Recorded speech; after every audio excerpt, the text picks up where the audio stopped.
Promise was love, but the reality was a scam. New details are being revealed in a romance scam. 3 St. Louis residents are federally indicted tonight for scamming women out of hundreds of thousands of dollars. Ashley Lincoln is live at the federal courthouse detailing the unusual tie that the pandemic has to this crime.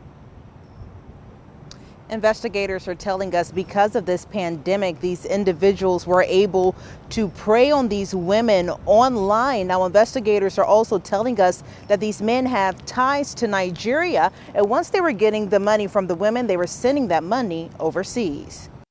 Unfortunately, we've also been exposed to the worst of our community. Federal investigators say it was an egregious web of deceit and fraud. Announced today the indictment of 3 individuals who have preyed upon the vulnerability of women. The 3 are St. Louis residents who are accused of scamming dozens of women across the country out of hundreds of thousands of dollars. Who were between the ages of 45 and 82. Ovuoku Ofikoro, Bowman Sibe, and Trinice Hassel were federally charged with various counts of mail fraud and identity theft. Their actions went on from May 2019 to July of this year. Documents revealing Ofikoro and Sibe would pose under fake names, acting like high-ranking military officials.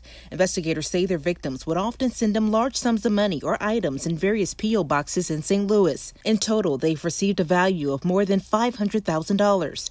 Federal investigators say Ofikoro and Sibe acted as the money mules, then sending the money they would receive from their victims overseas, presumably Nigeria. The fraudsters continued with their never-ending requests for funds until the funds were completely depleted, the women's credit was shot, or their family members intervened. AUSA Tracy Berry says these individuals used the pandemic to their advantage. Berry says their crimes accelerated significantly during this time by preying on women who were lonely and relied on social media as usership is up. These women believed that they were doing what needed to be done to help United Nations diplomats assist their online romantic interest in returning to the United States from their overseas deployment. News 4 showed you victim stories before. This Granite City woman telling us she was scammed out of thousands by someone she met online last year. I'm ruined.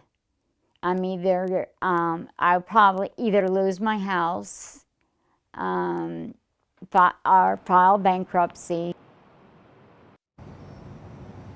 And investigators also tell us that that 3rd individual listed in that indictment, who is also a woman, her name is Hassel, she has not been arrested. They tell us that her involvement in all of this was to open the P.O. boxes for these individuals to receive that money that these women were mailing to them. Now, we'll have information on our News 4 app on how you can spot this type of scam and to protect yourself from being a victim. We'll have that on our News 4 app. Live tonight in downtown, Ashley Lincoln, News 4.